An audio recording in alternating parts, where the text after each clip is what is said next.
Shalom à tous et bienvenue à votre émission Entre nous femmes. Encore aujourd'hui, nous allons pour une merveilleuse aventure. Nous vous disons, aujourd'hui, je ne suis pas seule. Je suis avec, ma partenaire de tous les jours, Emmanuela Logo, que je salue. Bonsoir, Emmanuela. Bonsoir. Comment ça va? Ça va très bien. OK. Et avec Emmanuela, nous avons une invitée. Je vais laisser la latitude à Emmanuela de la présenter. Alors, on va dire Manuela, on va enlever le E pour que ça fasse plus juste. Mais nous avons la chance, nous avons l'immense honneur d'avoir avec nous une dame d'exception, Madame Kébé Monique, qui est née Essan, est de formation d'origine sage-femme. Mais aujourd'hui, elle a une activité particulière qui va aider certainement de nombreuses femmes qui nous suivent. Elle est coordinatrice au service d'éducation à la vie familiale, c'est-à-dire qu'elle est éducatrice familiale. J'espère que j'ai fait un peu le tour de la question, mais puisqu'elle est là, s'il y a un point à ajouter, on sera ravis d'entendre Madame Kébé. Bienvenue à vous. Et merci. Amplifiez la présentation, s'il vous plaît. Merci. Effectivement, je suis éducatrice familiale. Je suis formatrice en planification familiale naturelle. Formatrice en planification familiale naturelle. Et je suis coordinatrice du service d'éducation à la vie familiale. Je pense que ça va. Alors, on va dire un mot quand même à monsieur Papa Kébé. On le salue, on l'embrasse. Parce que pour qu'une femme soit active et vraiment bien posée dans son activité, il faut bien sûr que monsieur donne son approbation et son soutien moral. Donc, on l'embrasse beaucoup, Papa Kébé. On espère qu'il va suivre l'émission. Merci. Il va le faire. D'accord. Bonne arrivée à vous, Madame Kébé. Merci. Nous sommes heureuses de vous recevoir. Nous sommes à l'acte 2 de notre émission sur les contraceptifs et le planning familial. Aujourd'hui, il est question de planification. Je reprends. Madame Kébé a bien rectifié depuis le début de l'émission. C'est planification familiale. C'est pas moyen de contraception, ça n'a rien à voir. Alors, elle nous en dira un peu plus. Et aujourd'hui, il est question de l'aspect naturel de la planification familiale. Voilà. Alors, Emmanuela, pour la première question, mais ça me fatigue cette affaire de Emmanuela là. Bon, c'est pas grave. Pour la première question à Madame Kébé, pour nous aider à entrer pleinement dans le vif du sujet du jour. Je crois qu'on parle ici de son rôle de coordinatrice. Oui. C'est ce qui permet la légitimité pour être ici avec nous. On va donc commencer, si possible, par présenter un peu le service, sa genèse, son origine, comment est-ce qu'il est né et l'ambition de ce service d'éducation à la vie familiale. Le service d'éducation à la vie familiale, ou SEVF, est issu d'une ancienne ONG qu'on appelait Provifa, Mouvement pour la promotion de la vie familiale. Mais là, c'était interconfessionnel. Donc, à partir de ça, nous avons fait quelque chose de catholique, typiquement catholique, parce que tous nos partenaires travaillent un peu avec la cellule famille du Vatican. Donc, nous ont demandé de faire quelque chose de typiquement catholique. Et nous sommes affiliés à la Fédération africaine d'action familiale qui a son siège en île Maurice. Le SEVF a pour objectif d'aider les enfants, les jeunes, les couples, de les aider à se former, à avoir une formation de qualité, une formation responsable qui prône toutes les valeurs recommandées par l'Église. Voilà. C'est ce que le SEVF, c'est l'objectif général du SEVF. Et nous avons plusieurs programmes au SEVF. Nous avons le programme pour les couples et familles. Nous avons le programme pour les jeunes. Nous avons le service pour la vie qui parle de planification familiale naturelle. Nous avons le service qui accompagne les couples après le mariage. Donc, on les prépare aussi avant le mariage. Et puis, nous avons Pro-Vie parce que nous sommes pro-vie. Nous prônons la vie. C'est un service assez complet, comme on le voit. Oui. On ne pourra pas malheureusement connaître tout aujourd'hui parce qu'un point précis à l'origine de cette petite rencontre entre nos femmes, nous avons parlé la dernière fois des dangers des méthodes de contraception artificielle. Mais sachant que pour la santé de la femme, il faut réussir quand même à espacer la naissance, sachant que concernant la poche aussi de chacun, il faut mettre au monde des enfants dont on pourra s'occuper. Il est important de pouvoir réguler un peu le nombre d'enfants qu'on a. Et l'Église ne fait pas qu'interdire. Elle donne aussi des consignes, des directives pour que les parents puissent le faire. Donc, voilà la raison pour laquelle nous sommes réunis. On va donc commencer à prendre notes. Mesdames qui sont avec nous, qui n'ont pas des papiers là, prenez des feuilles et des bics. On va prendre des notes pour être au point concernant ce sujet. Exactement. D'accord. Okay. Concernant ce sujet, alors, Madame Kébé, nous allons vous demander de vous mettre à votre aise. Nous sommes là pour savoir. Et nous sommes là aussi pour... comment dire, donner des points de vue divergents parce qu'on est dans une société et voilà, on va discuter. Donc, mettrez-vous à l'aise, vous allez nous enseigner, vous allez nous informer et nous aussi, on aura des questions à vous poser en tant que jeune dame, en tant que jeune maman qui nous suivent aujourd'hui, en tant que couple qui rencontre plusieurs difficultés concernant la régulation quand même des naissances. Donc, ma première question pour vous, qu'est-ce que le planning familial? Sinon, qu'est-ce que la planification familiale? On n'est pas anglophone, on utilise vraiment. La planification familiale en général, oui, c'est une pratique qui consiste à choisir la régulation des naissances. Donc, les couples eux-mêmes vont choisir la dimension de leur famille, c'est-à-dire le nombre d'enfants qu'ils veulent et puis à quel moment il faut faire les enfants. C'est ça qu'est la planification familiale en général. Mais pour choisir une méthode de planification familiale, il y a 2 voies qui s'offrent à nous. La première des voies, c'est la voie de la connaissance, ou méthode naturelle de connaissance, celle-là même qui est recommandée par l'Église. Et puis la deuxième voie, c'est la voie de la technique, méthode de contraception, qui, bien sûr, qui n'est pas recommandée par l'Église. Donc, aujourd'hui, nous allons vous parler précisément des méthodes naturelles de planification familiale. C'est de ça que nous allons parler. Mais moi, j'aimerais, avant qu'on donne les détails concernant les méthodes de planification naturelle, qu'est-ce que l'Église reproche précisément aux méthodes dites techniques, dites artificielles? Bien, ça veut dire que pourquoi l'Église recommande ces méthodes-là? Je vais vous lire un petit passage de Humanité, c'est-à-dire à ce sujet-là, de Saint Jean-Paul II, à la suite du Paul VI, dans Humanité. Je cite, « La vision intégrale de l'homme et de sa vocation, non seulement naturelle et terrestre, mais aussi surnaturelle, est fondée sur le lien indissoluble que Dieu a voulu.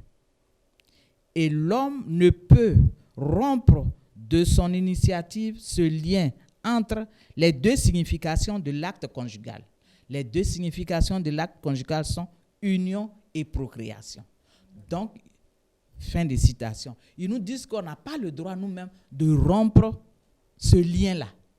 Union égale procréation. Donc, en prenant des contraceptifs, on rompt nous-mêmes ce lien-là. Pour un chrétien, ce n'est pas recommandé. Voilà ce que les papes nous recommandent. Il y a aussi le fait de dire qu'un chrétien doit vivre selon les commandements de Dieu. Sinon, il finit par compromettre sa propre vie et celle de la personne humaine. Vous voyez qu'il y a beaucoup de... Ça, c'est quelques raisons que je vous donne à partir des écrits des papes. Mais il y a des raisons naturelles. Par exemple, l'Église nous recommande de vivre l'abstinence jusqu'au mariage. C'est la même Église-là qui va autoriser la prise de contraceptifs. Vous voyez? Tu fais un enseignement et puis tu donnes le contraire. Vous voyez? Et puis pour faire un enfant, c'est qui? Il faut papa et puis maman. Donc, pour espacer ces enfants-là, il faut une méthode qui engage la responsabilité des deux. Ce n'est pas la femme seulement qui va apprendre. Ce sont des raisons très simples. Peut-être que des prêtres pourront vous donner d'autres raisons encore théologiques, mais pour nous, les laïcs, ce sont des raisons qui sont simples. Et puis, tu es célibataire, tu es jeune, tu prends les pilules, c'est pourquoi? C'est pour aller chez Paul, c'est pour aller chez Pierre. Donc, ça occasionne le vagabondage sexuel. Parce que tu sais que tu ne vas pas tomber enceinte. Ça va? Ça peut aller. Je peux vous convaincre avec ça? On peut aller, on peut continuer. D'accord. On va donc entrer dans la partie pratique. Oui, hein? dans La partie pratique. On va énumérer un peu ces méthodes-là et puis comment les appliquer parce que quoi qu'on dise sur les réseaux sociaux, sur Internet, on dit que ce sont la méthode la moins efficace. C'est-à-dire que si tu veux pas réussir ta planification, il faut utiliser une méthode naturelle. Alors que c'est parce qu'on ne connaît certainement pas la méthode. Ok, je suis d'accord avec ce que les gens disent. C'est la méthode la moins efficace, ils le disent, parce qu'ils n'ont pas encore pris la bonne méthode naturelle. La méthode naturelle que tout le monde utilise, c'est la méthode de calcul. Il y a des enfants qui s'appellent Ogino Abidjan ici parce que maman a compté et qui sont arrivés parce quand même. Parce que les parents, moi-même qui vous parle aujourd'hui, j'ai un enfant Ogino. Oui, il y a beaucoup de bébés Ogino dans le monde. C'est parce qu'on a mal fait ou bien qu'on nous a mal enseigné. Qu'est-ce que les gens font? On te dit que du 7e au 18e jour du cycle, tu es fertile. Mais ce n'est pas valable pour toutes les femmes. Exactement. Chaque femme doit étudier son cycle et puis à partir de 2 cycles, le cycle le plus long, le cycle le plus court, elle va calculer sa période fertile qui lui est personnelle. Mais ce n'est pas ce qu'on nous enseigne. On a plaqué le calcul d'une autre femme à tout le monde alors que ce n'est pas possible. D'accord. Donc, c'est pas possible. Madame ça ne peut Kébé, pas être efficace. C'est ça. On va revenir. Qu'est-ce que la méthode naturelle? Et puis, elle va nous expliquer. La Manuela, méthode naturelle. Et puis, on va énumérer. D'accord. Voilà. La méthode naturelle ou méthode de connaissance est une méthode basée sur la connaissance des rythmes de fertilité et d'infertilité du cycle féminin et sur la connaissance aussi des mécanismes de la reproduction humaine. Donc, c'est pour ça qu'on appelle méthode de connaissance. Sachez que le cycle de la femme suit un programme bien planifié. Voilà. Donc, il y a 3 objectifs dans le cycle, mais les 3 objectifs sont toujours ensemble. Quand il y a un qui manque, c'est que le cycle de ce mois-là n'a pas atteint son objectif. Quels sont ces 3 objectifs? Il y a la libération de l'ovule, qui est la cellule de vie que la femme donne. Le 2e objectif, la possibilité de rencontrer la cellule de vie de papa, de l'homme, de spermatozoïde. Donc, c'est la fécondation. Et puis, le 3e objectif, c'est le développement de l'enfant dans l'utérus, qu'on appelle l'enfant s'implante et puis il se développe. Donc, vous voyez, ces 3 objectifs-là doivent être ensemble. Quand il y a un qui manque, c'est que le cycle n'a pas atteint son objectif. Avec la méthode naturelle, on ne rompt pas ces objectifs-là. Puisque tu ne prends pas de médicaments, tu n'as pas de rapport pendant ta période fertile, donc tu ne romps pas les objectifs du cycle féminin. Alors qu'avec les autres méthodes, on rompt les objectifs. Soit il n'y a pas d'ovulation, soit il y a la fécondation, mais l'enfant est détruit, le cas du stérilet par exemple. Soit il y a la fécondation, l'enfant vient, la muqueuse utérine est impropre, l'enfant ne peut pas s'implanter et se développer. Donc, les autres méthodes, les méthodes contraceptives vont rompre ça. Dans les méthodes naturelles, nous avons plusieurs méthodes naturelles, scientifiques, actuellement utilisées. Je ne vais pas trop rentrer dans les détails, on va parler plutôt des méthodes d'auto-observation. Sinon, nous avons la méthode d'allaitement maternel. Ce n'est pas une méthode, c'est pour les femmes qui ont accouché. Et l'allaitement, quand elles allaitent complètement, l'allaitement va aider à bloquer le fonctionnement, la reprise de la fertilité. Donc, au bout de 6 mois après l'accouchement, la femme peut utiliser cette méthode-là qu'on appelle méthode d'allaitement maternel et d'aménorrhée. Aménorrhée, c'est tout simplement absence de règles. Mama. Il y a 3 conditions aussi. Les 3 conditions doivent être ensemble. D'abord, un allaitement maternel exclusif, sans eau ni rien. 2, l'enfant doit avoir au moins 6 mois, pas plus de 6 mois. Parce qu'à partir de 6 mois, l'enfant commence à manger. Donc, il tète moins. Et les organes génitaux vont commencer à fonctionner. 3e condition, la femme ne doit pas avoir ses règles. Si elle a eu son retour de couche 2 mois après l'accouchement, elle ne peut pas utiliser la maman. Donc ça, c'est une méthode de transition qu'on utilise. Donc finalement, l'allaitement, c'est bon à la fois pour bébé et aussi pour maman qui ne veut pas avoir bébé. Voilà, ça s'utilise comme méthode d'espacement pour les femmes. Parce que si tu interroges certaines femmes, tu dis, tant que mon enfant tète, je ne vois pas mes règles. Donc ces femmes-là, elles ne prennent pas de précautions, mais puisque l'enfant tète, les organes génitaux sont bloqués, ça ne fonctionne plus jusqu'à l'arrêt. Okay. Nous avons une deuxième méthode qu'on appelle les méthodes à jour fixe. À jour fixe, c'est-à-dire que la femme va compter dans son cycle, c'est à peu près la méthode de calcul, mais améliorée, qu'on appelle la méthode de collier. Il y a un collier spécial avec différentes couleurs que la femme va mettre. Nous, on ne le fait pas ici parce qu'on n'a pas, on a demandé à la pharmacie, on n'a pas accès à ce collier-là. Donc, c'est une méthode qui s'utilise par les femmes qui ont des cycles vraiment de 26 à 32 jours. Vous voyez? Des cycles très réguliers. Très réguliers, sinon tu ne peux pas. Il y a une fenêtre fertile qui est de 12 jours. Et pendant ces 12 jours, la femme n'a pas de rapport. Elle va les noter par des colliers que nous, on n'en a pas. Et nous, on ne pratique pas cette méthode-là. Ces 2 premières méthodes, la maman et puis la méthode des jours fixes, on les appelle des méthodes à critères d'éligibilité. Vous voyez, il y a des critères d'éligibilité. C'est vraiment très précis. Si tu travailles, après 3 mois, tu dois reprendre le bureau, tu ne pourras pas forcément pratiquer l'allaitement exclusif. Voilà, à moins que tu aies un enfant au bureau. Pour nous, tu ne peux pas le faire. Donc, vous voyez que c'est des méthodes à critères d'éligibilité. Maintenant, dans le deuxième groupe de méthodes, nous avons les méthodes d'auto-observation. Auto-observation. Il n'y a pas de calcul à faire. La femme s'observe. C'est ça, on dit connaissance des rythmes de fertilité et infertilité. Et selon ce qu'elle va voir, elle peut dire ma période fertile a commencé ou ça n'a pas commencé. Voilà. Donc, elle s'observe, elle va prendre sa température. C'est pour vous dire que les méthodes d'auto-observation comprennent 4 méthodes. Okay. 4 méthodes. La première méthode, c'est la méthode de la glaire cervicale. La glaire, qu'est-ce que c'est? C'est une sécrétion particulière que la femme voit au cours de son cycle. Vous voyez? Elle va voir. Toutes les femmes ont vu la glaire. C'est gluant, c'est comme le blanc de l'œuf cru. Quand on ne connaît pas, on se dit malade. On achète des produits, on fait des toilettes vaginales, alors que c'est une sécrétion normale. Quel est le rôle de la glaire? La glaire protège les spermatozoïdes. La glaire permet la survie des spermatozoïdes.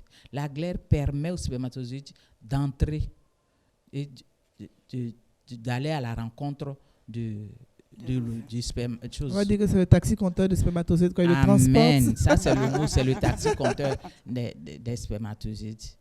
Et la glaire va donner une sensation particulière à la femme. La femme va voir qu'elle est dans sa période fertile. Quand la glaire est là, elle a une sensation de mouiller. Et puis, elle va voir la glaire. Donc, cette femme-là, en observant la glaire, son aspect, elle peut déterminer sa période fertile et infertile. Si une femme n'a pas de glaire, qu'elle a des rapports sexuels, au bout de 2 heures, les spermatozoïdes vont tous mourir parce que le milieu vaginal est acide. Alors que s'il y a la glaire qui est sécrétée au niveau du col, alors les spermatozoïdes vont loger la glaire. Et la glaire peut tenir dans, les spermatozoïdes peuvent tenir dans une bonne glaire pendant 7 jours. C'est pour ça que la période de fécondité des femmes là est si étendue, parce qu'on tient compte du fait qu'ils vont vivre longtemps grâce à la glaire. Enfin, ça dépend aussi des femmes. Ça dépend des femmes. Cette méthode-là, ça dépend des femmes.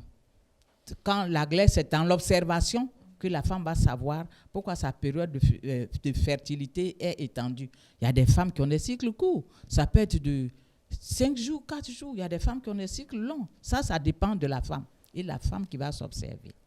Donc, la glaire va conserver les spermatozoïdes. Mais les spermatozoïdes qui sont conservés dans la glaire pendant une bonne glaire, si tu as une bonne glaire, 7 jours, ne sont fécondants que pendant 5 jours. Okay. C'est-à-dire que si tu as des rapports sexuels 5 jours avant l'ovulation, les spermatozoïdes qui sont là peuvent encore aller rencontrer l'ovule pendant 5 jours. Mais après ça, ils sont fatigués, ils ne peuvent plus partir. Donc, c'est ça la méthode de la glaire. C'est le premier signe de fertilité. Ensuite, nous avons la deuxième méthode qui est la méthode de la température basale, la température de base. Au cours du cycle de la femme, à un certain moment, sa température va se modifier.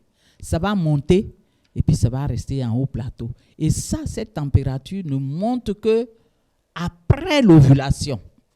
Parce que l'hormone qui fait monter la température est sécrétée en grande quantité après l'ovulation. Donc, une femme qui n'ovule pas, sa température ne va pas monter, elle aura sa température de base normale. Je ne sais pas si vous avez remarqué que parfois, quand il y a des femmes qui vont à l'hôpital, le médecin leur dit de payer un thermomètre, on leur donne une feuille de prendre leur température. Elles se plaignent. Je suis allée, il ne m'a rien prescrit, il dit de prendre ma température. C'est seulement pour savoir si elles ovulent ou elles n'ovulent pas. Dans les pays où la méthode est développée et tout ça, quand tu vas à l'hôpital pour voir le gynécologue que tu veux un enfant, on te dit va à l'action familiale. Ici, par exemple, on te dit va au SEVF pour connaître ton cycle. Et le plus souvent, les femmes ne retournent plus chez le médecin parce qu'elles sont tombées enceintes. Parce que la période de fertilité, ça peut passer inaperçu chez certaines femmes. Donc ça, c'est le rôle de la température. Donc la température indique à la femme qu'elle a ovulé.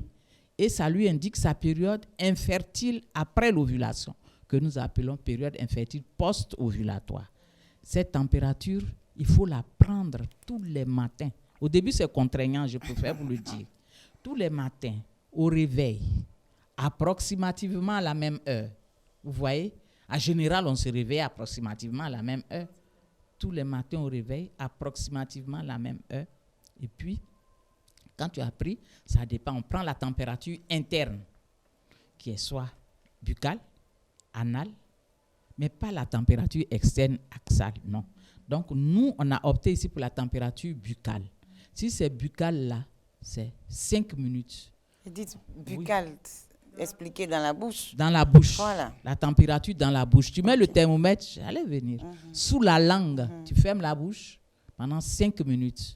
Il faut trouver un moyen pour compter tes 5 minutes sans te lever. Le même thermomètre qu'on utilise au quotidien. Le même thermomètre là. Dès que si tu l'as utilisé pour la bouche, ce sera pour la bouche toujours. Tu ne vas pas l'utiliser pour l'anus. Oui, le même thermomètre. Voilà.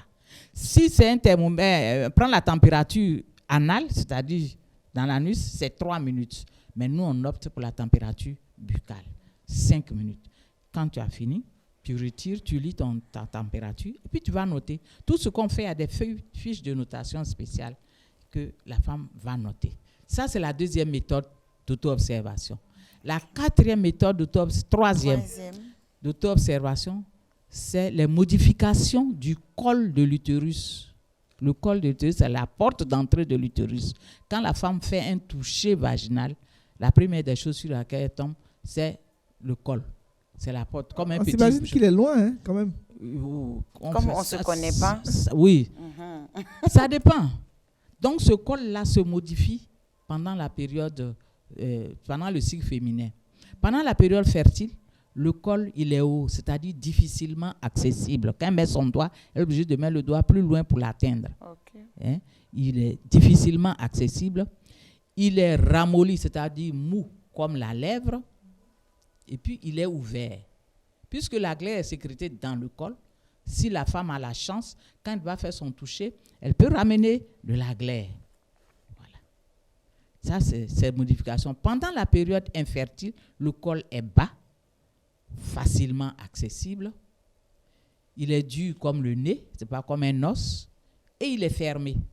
C'est-à-dire, l'orifice du col, la femme ne peut pas mettre son doigt. Mais quand c'est ouvert, elle sent qu'il y a une bouche qui est là, mais c'est que son doigt ne rentre pas. Alors que quand c'est fermé, tout est lisse.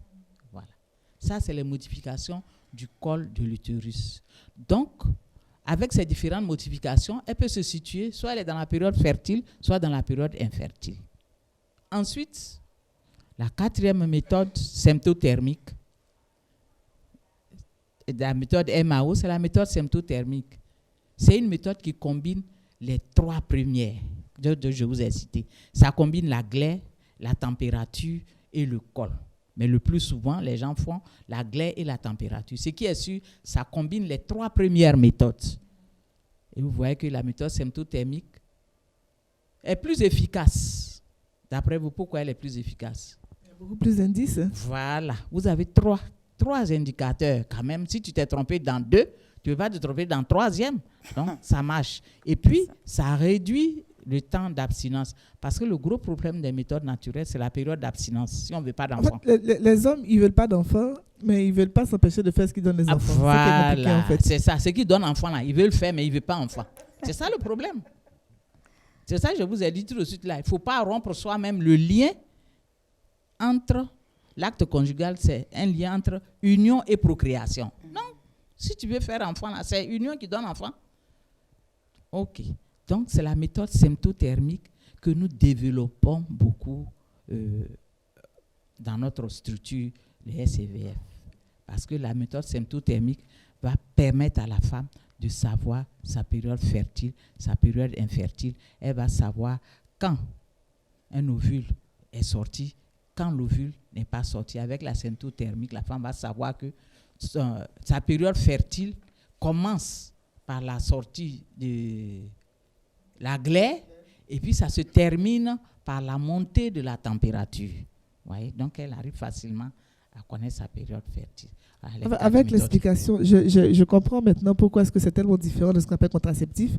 Parce que ça peut servir à la fois à une femme qui ne veut pas d'enfant et une qui en veut. La même méthode sert aux 2 catégories. Ça s'utilise dans les 2 sens. Ça rentre dans les bienfaits des méthodes d'auto-observation. Ça s'utilise dans les 2 sens. Non seulement ça s'utilise dans les 2 sens, mais ça permet à la femme de se connaître. Ouais, et l'homme et la femme de connaître, parce qu'on fait l'enseignement au couple. Hein. Il faut que le couple soit là. Si vraiment l'homme n'est pas disponible, mais il doit donner son accord parce que c'est la méthode du couple. S'il y a un qui n'est pas d'accord, l'autre ne peut pas faire. Par exemple, la femme dit, moi, je ne veux plus avaler de pilules. Je ne veux plus faire ça. Ton mari dit, il ne peut pas s'abstenir. Pour éviter les paroles, tu vas faire comment? Ou bien, le mari veut dire, je ne veux pas que ma femme prenne la pilule. Ça peut aller. Mais la femme aussi dit, moi, je ne peux pas m'en servir. C'est trop contraignant pour moi, je ne peux pas. C'est ça. Vous ne pouvez pas. Donc, c'est la méthode du couple. Ça va éviter une question que certains maris posent à la femme qui vient dire, je suis enceinte, tu as fait comment? Tu as fait comment? Tu as fait comment, c'est quoi? Voilà.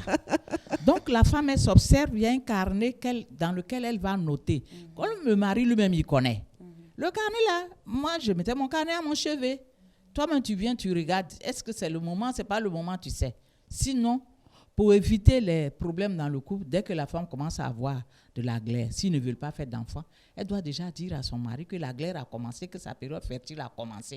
Il ne faut pas attendre quand l'homme il est bien préparé, qu'il arrive, que tu vas lui dire non, la glaire est là. Ça, c'est le palabre qu'on va chercher. Donc, il devient sourd aussi, hein. Il n'entend plus. Donc, on revient au bienfait de la méthode symptothermique ou bien des MAO. On a dit, ça, les gens se connaissent avec ça. L'homme et la femme vont connaître les organes génitaux, le fonctionnement, puisqu'on a dit le mécanisme de la procréation humaine. Ça permet. Mais il faut que je souligne d'abord que c'est une méthode éducative. Vous voyez? Parce que quand tu connais ça, il y a beaucoup de choses que tu connais et tu peux aider tes enfants, tu peux aider d'autres personnes. Et c'est une méthode qui tient compte des 3 acteurs de la fécondité. Pour vous, quels sont les 3 acteurs de la fécondité? C'est vous la spécialiste, Mme Kébé. Ça, c'est bien dit. Bon, premier acteur de la fécondité, c'est l'enfant. Avec cette méthode-là, l'enfant sera différé, mais il ne sera pas écarté. On ne va pas l'agresser pour l'enlever. Donc, on tient compte de lui. Deuxième, c'est la femme. La femme, donc, elle, sa fertilité ne sera pas détruite par soit une opération ou bien par des médicaments. Et puis, le 3e acteur de la fécondité, c'est l'homme. Dans cette méthode-là, l'homme a sa place. Parce que c'est par lui que la méthode va marcher. S'il dit qu'il ne veut pas là, la méthode ne va pas marcher. Donc, ça tient compte de l'homme. Et lui, sa fertilité aussi n'est pas repoussée. Il n'y a pas de barrière pour sa fertilité, pour l'homme. Tout ce que la femme prend là, c'est une barrière contre la fertilité de l'homme. Donc, ça tient compte des 3 acteurs de la fécondité. Et comme Manuela nous l'a dit, c'est une méthode qui s'utilise dans les deux sens. Tu veux un enfant, tu sais quand tu vas avoir des rapports sexuels. Tu ne veux pas un enfant, tu sais quand tu vas avoir des rapports sexuels. Et il y a des personnes qui se sont amusées comme ça, qui ont tout fait pour que leurs enfants naissent à peu près dans le même mois pour fêter l'anniversaire de tout le monde en même temps. Vous voyez. Donc, c'est une méthode qui s'utilise dans les deux sens. Ensuite, c'est une méthode qui permet la maîtrise de soi. Parce que l'abstinence périodique, peut-être que c'est une semaine, c'est 10 jours par cycle, ça dépend de la longueur du cycle de la femme. Mais à force de se maîtriser comme ça, 10 jours, 3 jours, c'est fini. Tu as guéri, quel que soit le canon qui va passer devant, il n'y a pas de problème, tu arrives à te maîtriser. Donc, on évite l'infidélité avec cette méthode. Ça va être rassurant aussi si monsieur doit voyager, par exemple. On sait qu'il est capable de se retenir pendant 10 jours. Il n'y a pas à faire des choses occasionnelles qui vont engendrer beaucoup de choses là-bas. À force de se contenir, s'il voyage, il peut souffler en fait. Quand on a utilisé cette méthode-là, on apprend beaucoup de choses. On apprend à se contenir, on apprend à se maîtriser. Parce que la femme, sachez que la femme, c'est dans sa période fertile qu'elle aussi, elle a envie de rapports sexuels avec la présence des hormones. C'est ça. C'est dans sa période fertile. Donc, il y a l'effort qui est fait aussi du côté de la femme. Vous avez décidé ensemble que vous allez utiliser cette méthode-là, alors, ensemble, vous allez appliquer les règles.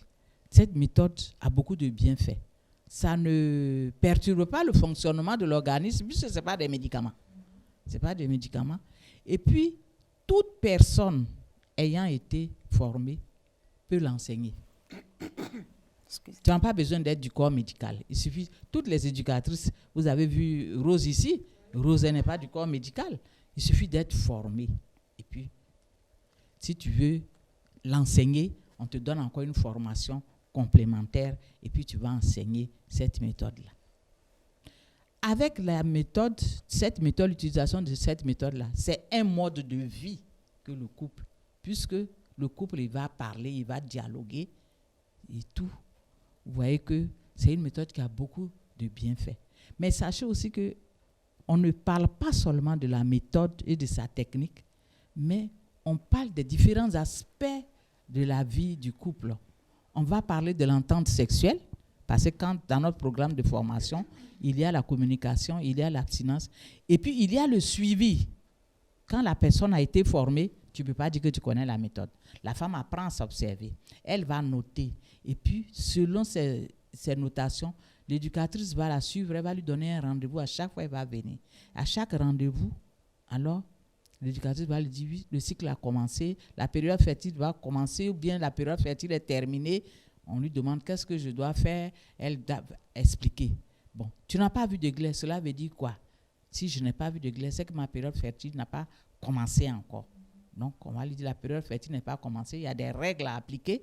On lui apprend certaines règles où, à partir de là, le couple peut avoir des rapports sexuels. Donc, le suivi, on peut le faire, surtout quand c'est pour espacer les naissances. Le suivi peut durer 1 an. Ça dépend. Si vous êtes comme moi, que vous ne comprenez pas facilement, l'éducatrice va vous prendre pendant 1 an pour que vous soyez autonome. Okay. Elle vous suit jusqu'à l'autonomie. Sinon, à partir de 6 mois, si la femme s'y connaît, même 5 mois, on peut la déclarer autonome. Cela veut dire que toutes les différences qu'elle va avoir dans son cycle, elle peut interpréter ce cycle-là pour avoir des rapports sexuels sans conception. Voilà. L'autonomie ne se déclare qu'aux femmes qui suivent la méthode, le couple qui suit la méthode pour espacer. Mais si tu suis la méthode pour concevoir, tu n'as pas vécu l'abstinence, on ne peut pas te déclarer autonome. Après l'accouchement, la femme va reprendre. OK. Merci beaucoup, Mme Kébé. C'est une belle présentation que nous venons d'avoir. Mais je voudrais qu'on revienne sur certains points. Oui. En fait, qu'est-ce qu'on appelle le cycle régulier et le cycle irrégulier? Quand on partait à l'école, on avait tendance à penser que lorsque un mois saute et tout ça, on se déclare irrégulier. En fait, qu'est-ce que c'est concrètement pour toutes ces mamans, toutes ces jeunes filles qui nous suivent aujourd'hui? En fait, c'est nous-mêmes qui avons, comme je le dis tout à l'heure, la méthode à critères d'éligibilité. Ce sont des femmes qui ont des cycles vraiment régulier de 26 jours, de 28 jours. Ça, c'est les cycles standards. 28 jours. On peut dire le cycle est régulier comme ça. D'accord. Même si un mois saute, c'est régulier. Non, quand c'est 28 jours, un mois ne peut pas sauter. OK. Maintenant, ce que nous on appelle cycle irrégulier, c'est tout simplement parce qu'on ne connaît pas la longueur du cycle. D'accord. Voilà. Il y a certaines femmes, un cycle, elles vont avoir 28 jours. L'autre cycle, elles vont avoir 32, 35 jours. Mais si quelqu'un a régulièrement 31 jours, c'est régulier. Oui, son cycle vient régulièrement. On peut dire que le cycle est régulier. D'accord. Mais si ça change. Mais chez nous, on ne parle pas de cycle régulier, de cycle irrégulier. Puisque la femme s'observe jusqu'à du premier jour du cycle, jusqu'à la fin du cycle, elle va s'observer, elle va noter. Le premier jour du cycle, je vous le dis, ça commence le premier jour des règles. C'est-à-dire le calendrier de la femme commence le premier jour de ses règles. Okay. Si vous avez vu vos règles à 23h59, vous ne dormez pas que vous avez vu 23h. Il n'est pas encore 0h, ça fait un jour. C'est ce que les gynécologues demandent en général. En fait, Voilà. nous, c'est ce que nous on enseigne, ça fait un jour. C'est le premier jour du cycle. Sauf si vous vous réveillez vers 1h du matin, vous voyez que les règles sont là. Là, vous ne savez pas à quelle heure c'est venu. Là, vous comptez le jour. Donc, ça fait le premier jour. D'accord. Et le cycle va finir la veille des règles suivantes. Voilà. Ah, Donc, c'est ça. D'accord. Le cycle, c'est ça. Voilà, Premier c'est jour clair. des règles jusqu'à la veille des règles suivantes. D'accord. C'est quand j'ai vu mes règles d'aujourd'hui, je dis, mon cycle est terminé hier. Okay. Est-ce qu'on comprend? Voilà. Donc, quand vous parlez des cycles réguliers, des cycles clair. réguliers, moi, je préfère qu'on parle des cycles courts, Et des cycles longs. des cycles longs et comme des cycles moyens. Et il y a des cycles très longs. Il y a des cycles de 45 jours. Wow. Oui. Et la fertilité peut s'étendre sur combien de jours? Je vous annonce qu'on a suivi une jeune fille qui se plaignait, elle faisait ses règles tous les 2 mois. Les parents se plaignaient, tout ça. Donc, quand on l'a suivi, mais elle venait d'avoir chose, on s'est rendu compte qu'elle faisait ces choses tous les 2 mois. On a vu que c'était la première partie du cycle qui était très longue, la période de latence. Mais c'était son cycle à elle. Elle ovulait quand il fallait. En général, quand on observe le cycle, la 3e partie du cycle, après la température, la période post-ovulatoire, elle est relativement fixe chez la même femme. Relativement fixe. Et cette jeune fille-là, cette partie du cycle était relativement fixe. La longueur de son cycle était déterminée par la première partie et la période fertile.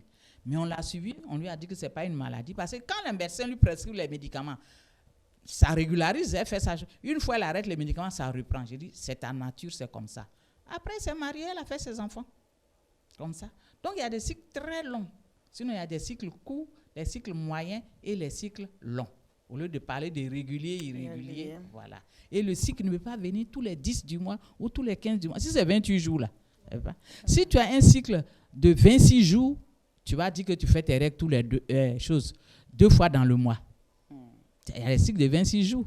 Les femmes vont dire que je fais mes règles 2 fois dans le mois. Vous voyez? Donc, c'est comme ça. Si tu as un cycle de 35-40 jours, tu as dit que tes règles ne viennent pas. Quand on est jeune fille, là, quand on commence déjà à boire des médicaments ou bien à chercher, alors qu'en fait, on n'est même pas enceinte. Vous voyez? Elles se font du mal. Alors que quand tu as observé ton cycle, tu connais ton cycle, si tu as dépassé avec la température, tu sais que pendant la période fertile, tu n'as pas eu de rapport sexuel, mais tu as le corps tranquille, tu n'as pas de problème. D'accord. Donc, vous serez mes clientes prochainement. Évidemment. Inscrite sur la liste. OK. Quoi encore que vous voulez comme question, comme réponse? Comme réponse, moi, je voudrais qu'on revienne un peu sur cette histoire de glaire cervicale. Glaire cervicale. Oui, qu'on revienne un peu parce que, en général, comme on dit, les femmes sont différentes. Hein. Oui. Les femmes sont différentes. Il y en a qui ne connaissent pas, en fait, qui ne savent pas comment est-ce que ça se manifeste. Okay. Pour les premières, surtout pour nos jeunes filles, là, pour les plus jeunes, il faut leur expliquer comment ça se manifeste et voilà. La glaire cervicale. Voilà. La glaire cervicale, on va commencer par étapes. Sa définition, c'est quoi? C'est un liquide sécrété au niveau du col. On dit cervical, le col en anglais c'est cervix, c'est pour ça qu'on dit glaire cervicale, qui ressemble au blanc de l'œuf cru. Il est transparent, il est filant, il est sécrété au niveau du col. Quelles sont les caractéristiques de la glaire? Les caractéristiques de la glaire, La glaire est filante, elle est transparente, elle ressemble au blanc de l'œuf cru. Le rôle de la glaire, je vous ai dit, ça sert à protéger les spermatozoïdes, ça aide même peut-être à faire un petit tri et ça loge les spermatozoïdes dans l'usine là. Ils en appellent les cryptes cervicales où ils sont fabriqués, ça les loge là-bas et ça les aide à monter pour aller à la rencontre de l'ovule, la glaire. Donc la glaire cervicale donne une sensation particulière à la femme. Je crois que vous avez déjà senti ça. Parfois, la femme elle a comme l'impression qu'il y a quelque chose qui coule. Quand on a eu un petit retard, qu'on attend les règles, on croit que c'est ça. On court vite à la douche pour aller chercher une garniture. On est jeune fille, on voit que c'est pas ça, on est découragé et puis on vient s'asseoir. C'est la glaire qui donne cette sensation-là. Quand c'est fabriqué dans le col, le temps de descendre, traverser le vagin, vous voyez le truc, jusqu'à arriver à la vulve. Donc, ça donne une sensation de mouiller à la femme. Donc, quand la femme se sent mouillée, qu'elle voit la glaire, elle dit sa période fertile a commencé. D'accord. Ça donne une sensation de mouiller à la femme. Et la femme va apprendre à observer la glaire. La glaire, on peut l'observer, mais on peut la sentir, cette sensation-là. Donc, on combine les deux. Senti ou vu. Senti et vu. Parce que si tu as eu la sensation particulière de la glaire, après tu vas chercher, tu te laves les mains, tu passes les mains, tu vois. Ça glisse pas. Si ça glisse, c'est de la glaire. Si c'est les pertes blanches seules, ça ne glisse pas. Avec cette sensation particulière, tu dis ma période fertile a commencé. Mais ça, en fait, sur les antennes, c'est difficile qu'elle puisse chose. Alors que avec, comme on appelle les schémas, si ta femme est devant ou bien il y a un tableau, on met le schéma, on dit voilà le rôle de la glaire. Ça protège les spermatozoïdes, comme je vous l'ai dit. Donc, il faut apprendre à observer la glaire. Au début, c'est difficile. La femme va rechercher plusieurs fois la glaire. Et puis, le soir, elle va noter. Je suis sèche, je suis comme avant, ou bien j'ai vu la glaire, elle va noter. Mais le mouillé de la glaire est différent de l'humidité habituelle de la femme. Parce que la femme est presque toujours humide. Ce n'est pas la même chose. La sensation mouillée de la glaire, quand vous allez commencer à chercher, vous allez voir que c'est différent. Donc, vous voyez, il faut quand les femmes voient, souvent même quand nous on utilise beaucoup les papiers de toilette là, quand tu as fini d'uriner que tu utilises là, tu vois la glaire, c'est comme un filet et la glaire est insoluble dans l'eau. Donc ça ne se mélange même pas au sang des règles. Parce qu'il y a des femmes qui ont la glaire vers la fin des règles. Elles sont fécondes durant la période des règles. Oui. Elles sont fertiles. Tant qu'il y a la glaire, tu es fertile. Wow. Vers la fin des règles, les 2 jours, 3 jours avant la fin des règles, la glaire va venir. Mais comme elles ne savent pas, en général, on attend après les règles pour avoir des rapports sexuels. Donc, il n'y a plus de glaire. Quand les règles sont finies, il n'y a plus de glaire. Mais donc, si une femme est dans cette situation-là pour avoir un enfant, il fallait passer outre. Hein. Oui, passer outre quoi? Avoir des rapports pendant les règles. Oui. C'est pour faire un enfant. C'est quand on fait pour s'amuser là que ça pose problème. Oui, c'est pour quelque chose de bon. Donc ça, je ne pense pas qu'il y ait problème. Mais il faut aussi qu'elle sache que c'est de la glaire. C'est ça. Il faut qu'elle sache. Donc avec cette méthode-là, elle va savoir. Parce que si elle s'observe jusqu'à dire je ne vois pas de la glaire, il faut lui demander, au bout de 2 mois, si la femme te dit, madame, moi je ne vois pas de la glaire, pour dire, on va chercher dans les règles, vers la fin des règles. Puis cette sensation, c'est comme un filet brillant. Tu prends la garniture, tu vois, c'est comme un filet brillant dedans, ça ne se mélange pas. On a eu un cas comme ça, une jeune fille, après 7 ans de mariage, qui n'a pas fait d'enfant. Quand on l'a eu, c'était les premières. On a vu que, on dit, il faut chercher dans la glaire. Les derniers jours de glaire, elle est venue, puis c'était sa maîtresse qui était la formatrice. Elle dit, ah madame, on dirait ce que je vois là, c'est votre glaire. Elle dit, c'est pas ma glaire, c'est ta glaire.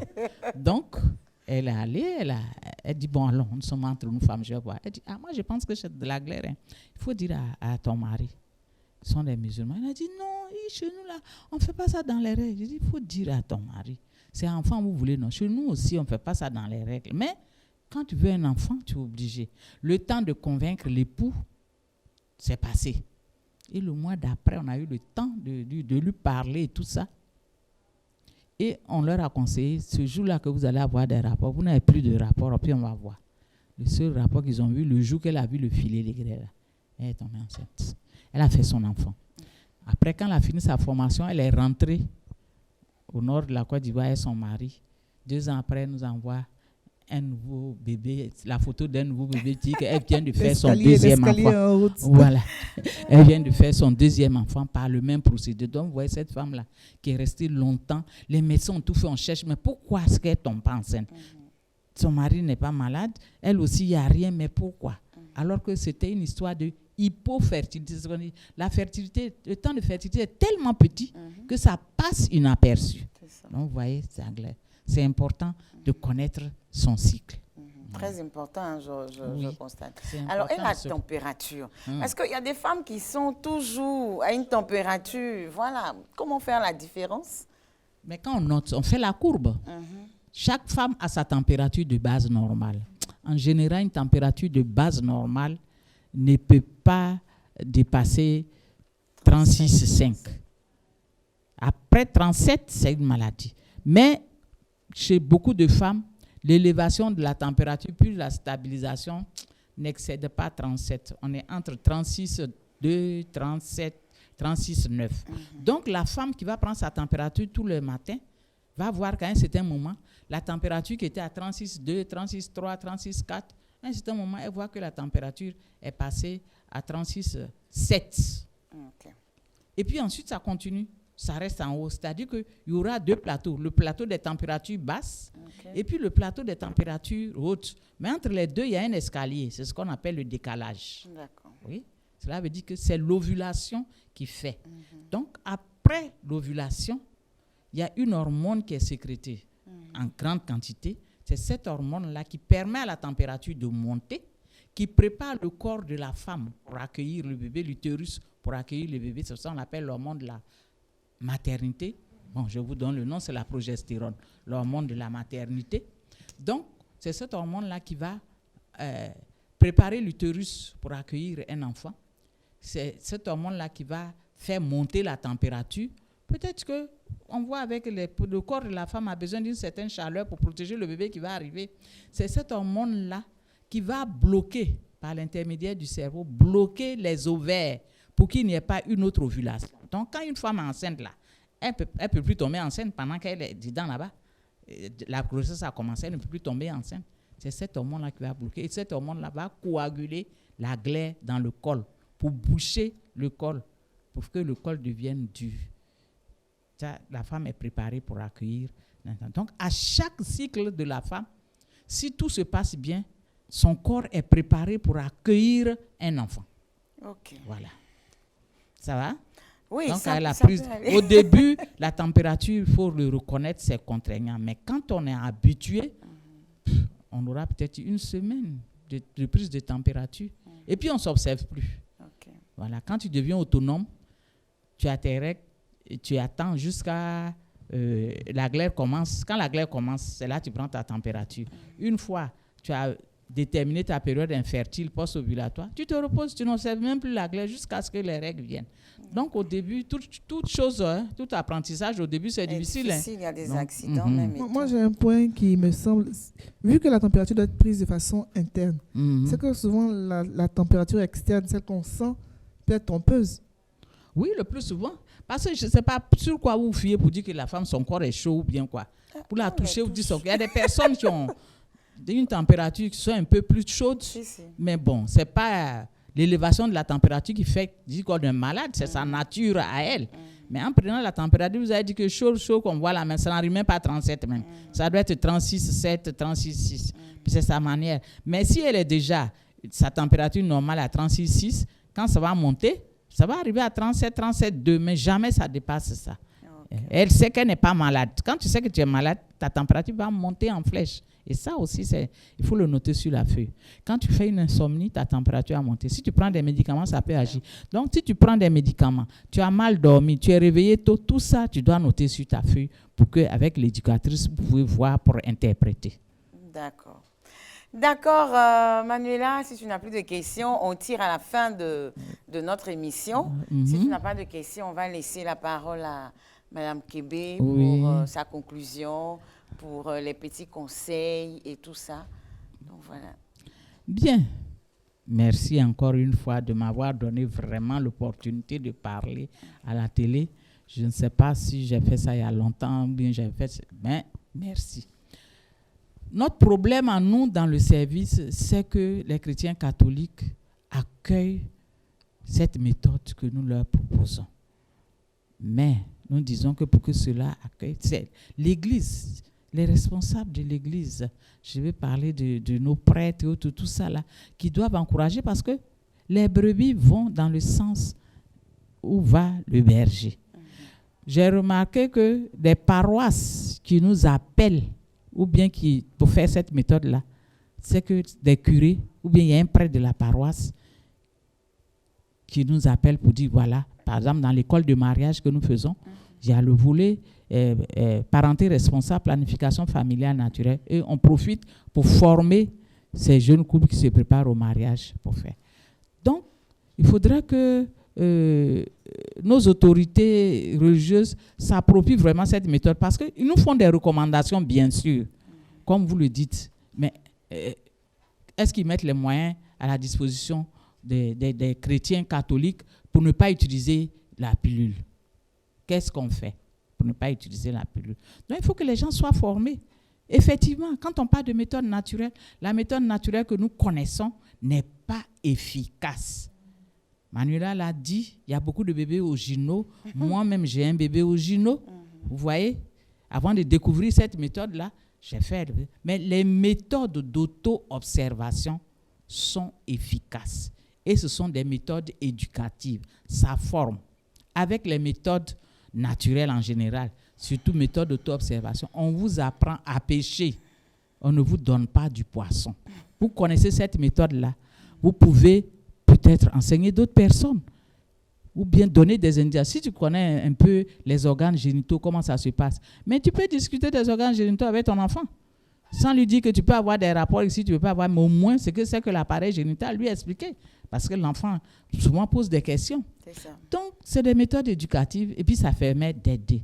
Moi, on souhaite vraiment que ces méthodes-là soient développées dans l'Église catholique. Les méthodes d'auto-observation. Développées dans l'Église catholique. Donc, nous devons être épaulés par nos autorités religieuses pour que ces méthodes-là soient développées, pour que les couples ne soient pas toujours dans le péché. Puisque ce que l'Église ne recommande pas, si on le fait, on est dans le péché. Alors qu'il y a combien de chrétiens catholiques qui prennent les pilules, qui ont des stériliers? Entre deux mots, ils choisissent le moindre. Au lieu d'aller tomber enceinte, ne pas vouloir aller faire un avortement, on préfère prendre la pilule. On préfère mettre un stérilet. Mais le stérilet, ce que vous ne savez pas, c'est un avortement en miniature. La femme dans l'année peut-être a eu peut-être 3, 4, 5 avortements sans se rendre compte. Parce que ça n'empêche pas la fécondation. Ça n'empêche pas. Sauf maintenant, ils mettent des produits pour détruire les spermatozoïdes. Mais il y en a qui sont très têtus, qui vont passer. Oui, ils vont continuer, ils vont aller faire la fécondation. Mais dès que tu as un stérilet, si tu ne te rends pas compte que tu as tes règles, c'est un avortement. Parce que l'enfant, la fécondation, le fécondé vient dans l'utérus. Mais il ne trouve pas de place pour s'implanter puisque le stérilet est là. Le stérilet prend la place. Donc il vient, il tourne, comme il a un délai de vie. Il va mourir, la femme va avoir ses règles sans savoir qu'elle a eu une conception. Donc vous voyez comment ça se passe. Ou bien, si la grossesse est là, le médecin se rend compte qu'il y a la grossesse. Ah, le stérilet est là et puis il y a la grossesse. Quand l'enfant va naître, on ne sait pas où sera le stérilet. Si c'est dans la main, tant mieux. Dans le pied, c'est bon. Mais si c'est dans l'œil, alors automatiquement, c'est une IVG qu'il faut faire pour éviter que l'enfant naisse bonne ou bien quelque chose. Donc, vous voyez que c'est l'avortement. Et bon, pour protéger la vie. Vraiment. Pour protéger la vie. OK, il faut protéger la vie, hein, comme le dit Mme Kébé. Cela est important et l'Église catholique nous fait cette faveur-là de nous former sur la planification familiale naturelle. Cela existe dans l'Église, c'est une richesse pour notre Église. Rapprochez-vous de nous, contactez-nous ou touchez vos différents diocèses pour être informés. En tout cas, pour nous, nous avons été ravis de vous recevoir ici. Merci. Madame Kébé, Manuela et moi sommes formés et informés. On va se mettre à votre école pour exercer la planification familiale naturelle. Ou bien les méthodes d'auto-observation. Voilà. Même là, c'est concret. Voilà, ou les méthodes d'auto-observation. Cela nous apprend à nous éduquer et surtout à communiquer avec notre partenaire. Que Dieu vous bénisse et rendez-vous à la semaine prochaine. Merci.